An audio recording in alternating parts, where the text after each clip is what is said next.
Hey everyone, it's Christine here. Welcome to my channel and welcome to today's topic on whether love tarot readings or really any other modality that tries to divinate love, are they dangerous or are they really love? And so I really wanted to get into this. There's quite a few different topics. Some I'll be delving deeper into than others. And I was really wanting to talk about this for months now because I am an energy practitioner and I also do readings, and this is something that repeatedly comes up, and I've just from seeing the saturation of readers in this community, and especially since they're disproportionately focused on love readings, I really wanted to talk about some things. And I'll let you be the decider if you feel love tarot readings or any other modality that divinates love is dangerous. But I do feel that there are some elements of human danger, especially emotional, that should be discussed. And I want to bring these up because I've seen them in my own personal readings with people, and also in some of the lives that I do. And again, it's not about, I'm not calling anyone out or judging anyone. This is something that I've seen for years, I'll say. And I really, for me, it touches a heart. It touches my heart, I should say, in an emotional aspect, because this is an emotional issue, right? Whenever you talk about love, and for more people, they're not looking at love tarot readings to look at love between friendships or family. It's usually romantic love with a partner. And so it's a very emotional, delicate, sensitive issue. And I don't want anyone to experience pain or to keep themselves in a state of constant, perhaps energetic stagnation, and even stagnation in their soul journey. So let's dive in. I don't want to waste more time. We're going to talk about the emotional dangers. And I'm putting timestamps for you all here. So there are a few emotional dangers, and I guess these could also apply to any type of tarot readings, but I feel more specifically to love because it's such an emotional aspect and it involves another person generally. And for those in polyamorous relationships, more than one, obviously. But first, it's important to note that love tarot readings or any other tool used to divinate love, it's for the collective, right? And when I say collective, usually in the YouTube community and even any other virtual spaces or any other social media where people post snippets or shorts or clips or even written layouts, written spreads, they're usually focused on a zodiac sign, for example, or generally for the collective, for everyone, regardless of zodiac sign or any other astrological element or signal of some sort. And so that includes a shitload of people. There are a crap load of people that watch these videos and that tap into this. So really keep that in mind every time you watch a love reading in particular. It's for the collective. I know there could be snippets that could resonate with you, and it may seem like your story, and I'll get to that in a sec, but that could lead almost to a domino effect of constantly trying to follow something outside of yourself, and I'll explain that. Second, the emotional danger of really tapping into love tarot readings could be the focus on the outcome. In other words, the expectation. And that in itself could create suffering, especially if this is something that you have a certain outcome in your head about, or you expect something to happen and then it doesn't go. And that just leads to more of a painful cycle, painful suffering. And I don't say that again with any judgment if you do engage in this. And I don't have any problems at all if you're the person providing this service, the reader, at all. This is not a judgment on people providing those readings or anything. This is merely perhaps like an analysis and even just my perspective on the suffering that I've seen and the amount of turmoil and that people can keep themselves in because of this. So when we focus on the outcome, we're focusing on something that we feel is going to happen in a certain time way, in our certain way, right? And sometimes we can become so fixated on that there's no other avenue for anything to happen, whether it's a love with this relationship you're looking at or with any other love coming into your life. You in effect could create a blockage, an energetic blockage of sorts, stagnation, and also slow down your goals and your manifestations. Third, when we engage in these types of readings, and I guess I should put the caveat, you know, I'm not talking about those that maybe once in a while look. I'm talking about people that are constantly looking at these readings, that are engaging in these readings for whatever time frame. You know, it could be daily, several times a day, every hour, it could be weekly, monthly, whatever it is. But that's also a form of external validation. And it's interesting, we look for outside, excuse me, my toaster's baking right now. It's interesting because when it comes to relationships and partnerships, and you know, whether it's with two people or more, usually that defines the parameters for that relationship, right? It's usually between me and another person. But when we're engaging in these types of readings, we're looking to outside individuals to tell us what's happening inside our relationship. And I'm not discounting tarot readers who do this. I actually think there's a lot of benefits, and I'll get to that can preclude going to a reader or anyone else who does these types of divination to look for guidance. But when it's something that's happening constant, and you'll know who you are if you do this. And again, it's not about shaming you or making you feel guilty or anything. We're looking outside of ourselves for the answers. And usually we're gonna see that, we're gonna know and hear. This could be because there's a lack of communication with the person of interest or people of interest, and also because we may not trust ourselves. And I just did a series and am developing a series of videos on trusting yourself and developing your own intuition and psychic abilities.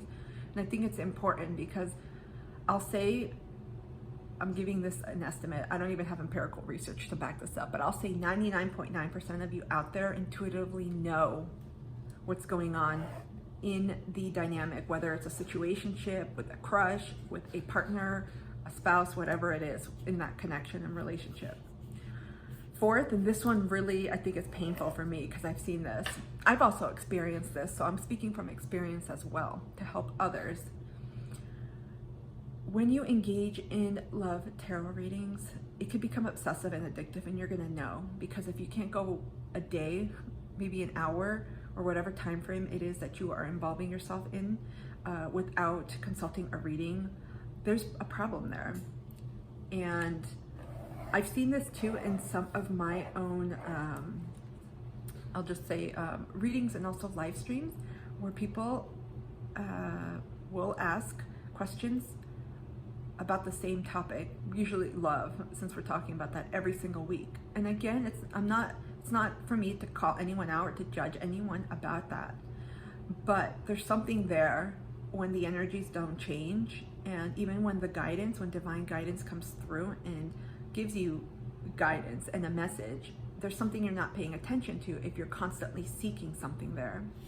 I do want to touch upon the upsides, and I want to also commend and validate those readers that do solely engage in love tarot readings. First of all, it's not me to judge. Like, I don't have any business judging anyone on anything.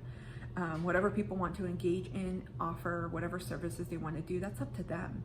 Some people actually have a mission, have a purpose here to do this for others, and they have gifts, and they're beautiful. They can tell you a lot about yourself, human behavior, storytelling, and generally life. And again, for me, it's a craft, it's an art, like it's an art form. Reading cards, it really is. And it takes a lot more energy and time and presence than most people realize. So I commend those who do it, especially if they do it for the right reasons from their heart. Second, I feel like these readings can provide peace of mind to those when it resonates. And sometimes you need that peace of mind, especially if you have no idea what's going on and you're in some type of relationship and you'd like some type of guidance. And that goes with what I initially said. I guess I skipped over that. You know, tarot readings in general, but since we're focused here on love, they provide guidance, advice, and for some they may be the only form of coaching or therapy for them, where they can get someone to provide advice and they get messages and whatever else is coming through for them at that time. I also want to say, for some it may be enough to tap into these types of readings, you know, a few times a month or a week or years, whoever, and the story ends. It's there to provide guidance. And with that, I do want to offer some guidelines and tips for those of you that do engage in it, because it's really important to monitor your emotional state and mental well-being. There's no purpose in engaging in these types of readings and following them if your mental health is going to decline, if you're going to find yourself in states of distress, anxiety, or fill in the blank, whatever it is. The purpose of any reading is to provide some solace, guidance, and that's it. And anything else, I mean, everyone has their own intention, I should say. I also want to give some practical advice too. Communicate first in these relationships. I'm not a formal, I'm going to put this caveat out there. I'm not a formal relationship coach, therapist, but I do work with a lot of people in their relationships. Ironically, it's something that I've always done naturally and has come to me intuitively. And something I've seen a lot is, people, again, looking outside of themselves for this information instead of looking to their person or people of interest. So I would really recommend communicating first. And this goes to my next step, because some people are like, well, I can't because the person is not communicating back, is silent, is ignoring me, is ghosting. And I want to say that in itself is a response. And that can be really, really hard to accept, to acknowledge, especially if it's someone that you have been with for a long time, or this is a relationship that has been developing for a while, or it's a union, a marriage. Even still, if it's not, and you've experienced this, it's still, it can be a very stressful experience. And so I want to tell you though, that when you don't receive communication back, when the other person is silent, they've ghosted you or they're ignoring you, remember that is a huge ass response from their part. And that could speak to a number of things we won't even get into, like their ability to be vulnerable, their emotional maturity, their ability to just communicate and express themselves. There's a lot of things tied to their attachment issues as well, and those are separate videos, but I would say 99.9%, if not 100% of the time, it has nothing to do with you, this type of response. It's on them. And I got something from this lyric when I was drafting my outline here to share with you all, from the song In a Manner of Speaking by Nouvelle Vague, and it's called You Told Me Everything by Saying Nothing. And I want you all to remember, especially those that are in relationships right now, in partnerships or any sort of dynamic. And again, a lot of this can apply to other non-romantic relationships too, that when people do not communicate back to you, leave you on hold, on read, or they don't respond for any reason, that's on them. They're not able to communicate or articulate their feelings or express to you in some way what it is they're going through. Whether it's like, hey, I'm busy, I can't communicate to you right now, or I need a break, please, I'll contact you when I'm ready, or whatever it is. Many times these people, and it could go either way, sometimes you may have experiences, but I'm focused on the other simply because of the nature of the readings and who I'm talking to. For whatever reasons, these people, this other person or people, they're not able to offer the communication in a healthy, clear, vulnerable, honest, authentic way. And that's 100% on them. And it doesn't make it any easier, I have to note. It's not to minimize your pain and what you're feeling, because it's very real. And it's not to take away from what's happening at all. Because it's easier said than done when you hear it. And I want to ask you all something, especially those that may be engaging in these types of readings or asking these types of questions obsessively or routinely, like frequently. Why? Why are you feeding into this other person's energy, and for some other people's energy, when it's not reciprocal, when it's one-sided, and when it's someone who is unable or cannot communicate to you in a way that you would like to receive that communication? Because I'm going to say, and this is a huge saying, energy flows where attention goes. When we focus our attention on someone or something, it's going to grow, literally, energetically. People feel it, and it's like our energy is leaking. And so really sit with yourself and ask, especially if this has been something that's going on. Third, take back your power. This is another guideline or tip for those that are really, really, really like deep in love tarot readings. And again, it's really not about, all of this I have to keep saying, it's not about judging yourself with hate, with shame. It's really about seeing yourself as much as possible with compassion, because there's something underlying here. Take your power back. Reclaim that energy that you are putting on the other person, that focus. Because anytime you do a reading on them, or you look at a reading, or you get a private reading, or think about them, or whatever energy you put on them, it just makes it bigger. So that energy is going on them, and it creates that stagnation, that choke on that situation. Why isn't that person contacting me? And it's like you keep focusing on something like that, it grows. One way to diminish that is to take your power back. Take your focus off of that person. Reclaim your energy and your power by calling it back to you.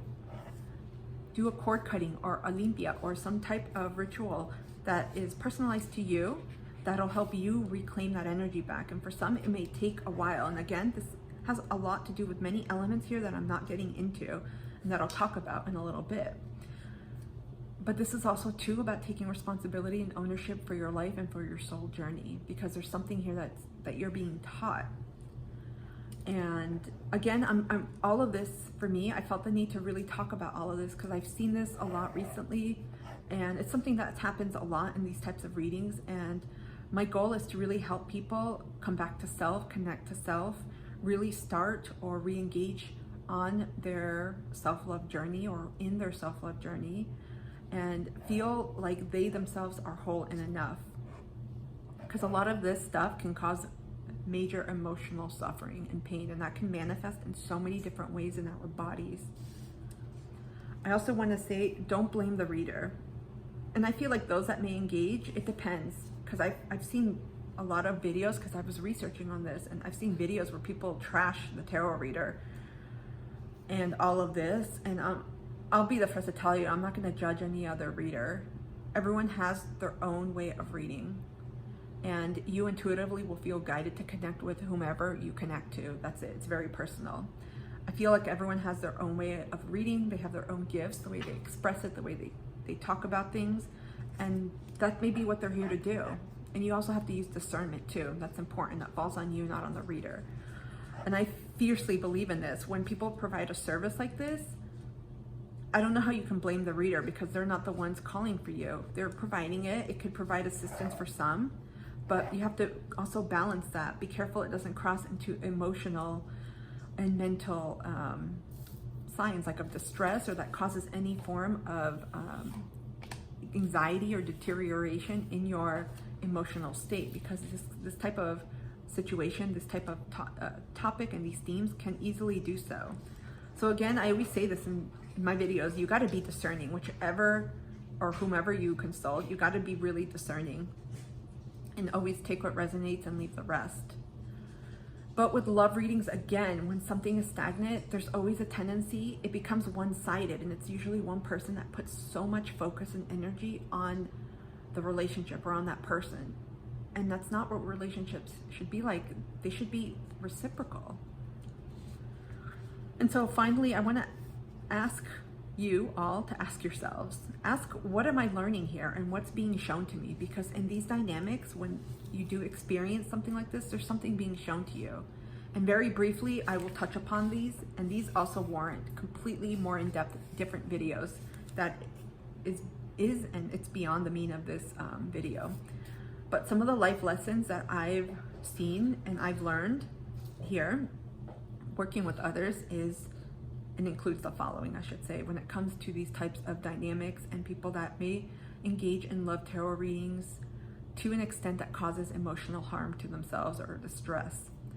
These include self-love, self-worth, and learning to value yourself, setting boundaries. It could also deal with healing issues of codependency and enmeshment, assertive communication, healing attachment wounds. A lot of people think they're in love, and I'm going to tell you, I would say the vast majority, and I'm taking a stab here, a guess, vast majority of people are not in love, they're attached. You're going to know it when you feel clingy or needy, or you're trying to fill a void in your life with a person. You may also be learning how to surrender and let go. That is, let go of control and not trying to manage how things go. In other words, you're not trying to focus on an outcome or expectation. Other life lessons include trust, learning to trust how things evolve and unfold. What if things are working out for you in an even better way? I don't know if any of you have ever asked yourselves that, especially if you're in a dynamic that is fraught with hot and cold, lack of communication. It's like a roller coaster, essentially. It's very up and down, or you're not getting answers that you want, or someone is not reciprocating in the way that you want, or there's just a lack of coherent, cohesive, consistent, healthy, open communication. Because really, that's the key of any relationship, is communication. If people are unable to voice their concerns to you, to let you know their problems, we can't fix other people. We can let and express to them, how we feel, and let them know what's going on, but it's ultimately up to them to change that behavior. But if you're seeing that in your relationship and you're consulting readings and trying to get, information, be careful, because there's a shit ton of energies and stories evolve. And every week when we do readings, we pick up different energies. It's not always the same, even if it sounds the same. And so some people may get caught in like a rabbit hole type of dynamic, where they want to constantly find out, okay, what's happening this week with my person, or what's happening this week. And the thing is, we don't know. And I'm gonna say, why should you even care? If they're silent on their part, it's telling you a huge thing there. I also want to talk quickly about why this could be so painful. And again, these weren't a lot more in depth, so I'm just skirting the surface here. But again, I mentioned attachment. A lot of this has to do with the way we've grown up. There are excellent, amazing videos on attachment. I may focus on that later on down the road and include some videos, but really take a look at your attachment styles, or style, because we generally can waver throughout several, but we may have a primary or a secondary type. Generally, you have anxiety or anxious, avoidant, and then a combination. And then secure is the one where you just feel whole and healthy and have grown up with, healthy, secure relationships with your caretaker. So that gives you a lot of insights into how you work and how you manage and how you present yourself in your relationships. Not just love, but also in other dynamics too, at work and in platonic relationships. This can also be really painful, because in many times, in many respects, when I work with people and when I've done readings, especially when they're repeated, or when people ask for, a reading or a question about it, it's because we may be expecting someone to fill a particular need within us. So ask yourself, because if you feel you need a person in that way, there could be something you need to work on. And again, it taps to those life lessons I mentioned. Usually it denotes self-love or self-worth. And again, there's a book that I recommend, The Mastery of Love by Don Miguel Ruiz, and it's a really good book. That's one of the few that resonated with me when it comes to relationships. It's about bringing 100% of yourself, but with us, every time we bring ourselves into a relationship, we also bring our own life suitcase. That's what I coined, which includes everything under the table: our childhood traumas, ancestral intergenerational traumas, any other adverse experiences we've grown up with from childhood to the present moment, traumas, abuse, our limited beliefs, the way we think, and the way we work and operate in relationships. So I also want to mention a lot of times in these readings that I've done for people, and also in my experiences when people want to find out about other people of interest or their partner or whatever's going on, and they're not in communication, because generally most people are not in communication when they're doing or wanting to get guidance. They want something that is just not there in their reality, and this is called relative deprivation. And this is a term I borrowed in political science. This is common with civil conflict, civil war studies, peace studies, but this is really the discrepancy of what we want versus what reality is. So that distance, that difference, between what really is existing, what's happening right now, and what we want, that's what induces suffering for most people. Because many people may romanticize a relationship, may want something or force something that's not there yet or that doesn't exist. And that could be that point of contention for some people, and also a juncture from which they suffer. Because, for example, I'm just giving you a very brief, perhaps superficial example, but maybe let's look at someone who wants to get married, and maybe their partner has not even talked about it, or has said not yet, or hasn't proposed, and this person's like, I want to get married by the end of the year. And so this person's already setting an expectation, a timeline for whatever reason. And again, there's so many more variables. I'm just scratching here with an example. But sometimes people may read more into things, or think if things are going a certain way, they're going to lead to a certain outcome that they want. And maybe this person in this example is seeing signs that this person's stepping up, and this person's thinking we're going to get married, and it doesn't go according to that plan by that timeline, and things go to shit. Again, that's why communication is key. And I'm finding out a lot of times communication is not key. It's not transparent. It's not being done in an open way. And so anyways, when we want something and that in reality isn't happening, that in itself can lead to a very painful realization, a truth, an illumination of sorts. And until we contend with that, it's going to be difficult to kind of remove ourselves from these situations. Okay, so solutions. What can you do about this? I'm going to give advice because, again, I'm speaking from my own personal experience, but also from working with others, and working with others in the capacity too of doing these types of readings in private for those individuals and folks, and also in the live streams that I hold. And I've seen this, and I want to reiterate, it's not about judging or criticizing anyone. For me, I come from a place of a concern and really wanting to help people become more aware of their life, to really step into their own power, to love themselves fiercely. Because truly, when you're in that state of love for you, for yourself, for what you're doing, that's when you attract a lot of the things that you want. Totally separate video, but let's tap into these solutions. A lot of this requires time and patience. Heartbreak of any type is painful.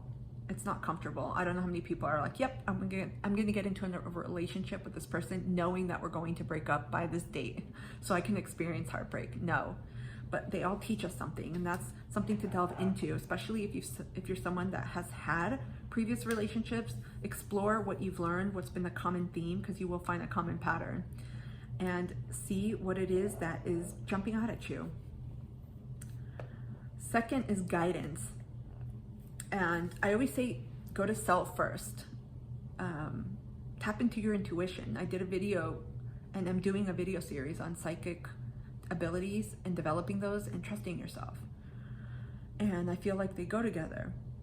When we don't trust ourselves, we tend to look outside of ourselves for guidance. And again, I'm not negating, like, don't ever look outside of yourself. Don't ever ask for guidance or readings. Not at all. Sometimes you may need it for clarity because you may be too biased in the relationship. But when this is something, and again, it's going to vary for everyone, when it's something that's happening frequently, you may want to take a step back and reassess. Tap into gratitude and prayer, and also private readings. I always recommend to people who still want to engage in tarot, do a private reading, but I would never suggest, and personally with my own boundaries and ethics, when I give readings, I won't give someone a reading every week on love readings. There's a boundary there. Energetic too. It's also about energy shifts. Things change, right? People have free will, and energies can change at any time. And so when you do private readings, I really recommend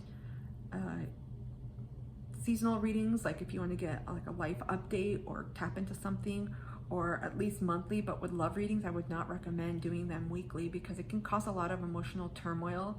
Emotions are cyclical, energies are cyclical, and they change rapidly. So be careful with that.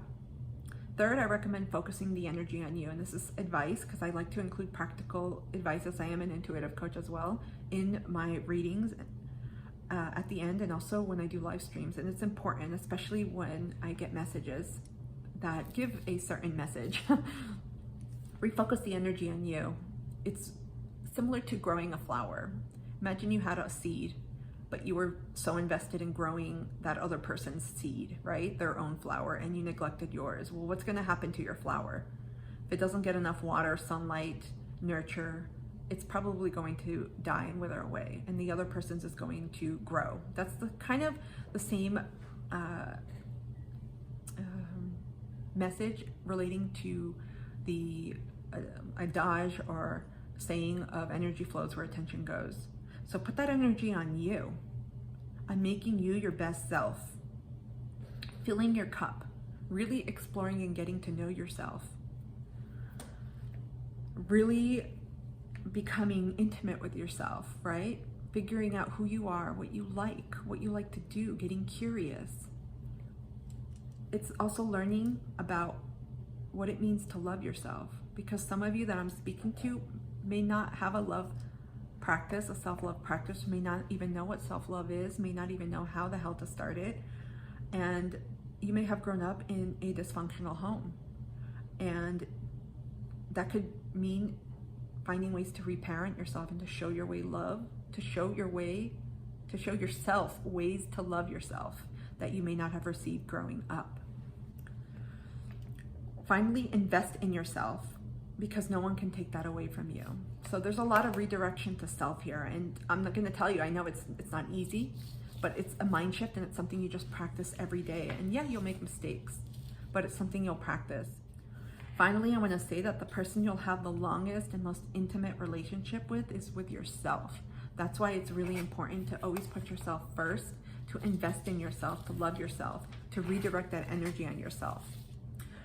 I know this video went off in many directions, but I felt very called to do this, to really talk about some of these themes and issues that I have been wanting to express for some time now, because it's very painful for me watching others who have so much hope, who live their life and lives contingent upon other people, other energies. And it's a way of giving away your power in your life. People will let you know, I'm just gonna say, love isn't that hard. You will know when someone truly values you, appreciates you, because they will show it, not just say it. And again, a lot of these are part of our soul journeys, our lessons that we've had to learn in different ways. And it's really about taking an approach that is compassionate, that's loving, and just allowing yourself to notice things that come up, notice patterns, and to just be aware. That's it. A lot of this is awareness, noticing, being curious and open. So in the end, I'll ask you if you think that love, tarot readings, or any other modality that divinates love, if you feel that they're dangerous, perhaps to our emotions, maybe because they can lead down into rabbit holes or many other things. But my ultimate advice here is always use your intuition, trust yourself, and practice discernment with anything. If you feel like it's become problematic, or you're constantly focused on someone else, that may be a signal for you to take a step back and ask yourself why and what it is you're trying to fulfill in your own life. I hope this reading has helped. I know it's been a big chunk of time. If you have any questions, comments, anything you want to say, let me know. I know there are going to be different viewpoints, and I totally respect those. Was I afraid of posting this? I was a little apprehensive, but at the end of the day, I wanted to speak my truth, and it's really important for me to express myself and to, I hope, hopefully help others who are or have been on this path reconnect back to themselves and start that journey back to self. Because like I say, I feel everyone has a person out there for them, their own partner, right? And sometimes in our journey, we go through several. It depends. Again, everyone has different journeys, or sometimes we don't. And it comes at a certain point in our time because of the lessons we have to learn. So I hope you can take some nuggets of wisdom away from here. I would love to hear your nuggets of wisdom down in the comments below. your experiences, whether love tarot readings have helped you, why, what has been your experience, or if you've had the opposite, if they've been detrimental to your emotional or mental state. Let me know down below if you'd like to hear about any other topics or you want me to go into anything that I've mentioned. I would love to. This is an area I'm passionate about. I naturally love working with people, and especially with relationships. There's a lot of intuitive guidance that I get, and I don't want to see anyone hurt. That's one of the biggest things. So I hope today you can do something loving for yourself. Give yourself a big hug, put on your favorite comfy pajamas, and do something nice for yourself. And just breathe and know that everything is going to be okay. Everything is going to work out in the way that it should. Thank you so much for being here. If this resonated in any way, or if you got something out of it, I would really appreciate it if you could like, share, subscribe, hit the thumbs up button. I will see you soon. Thank you so much for hanging out with me.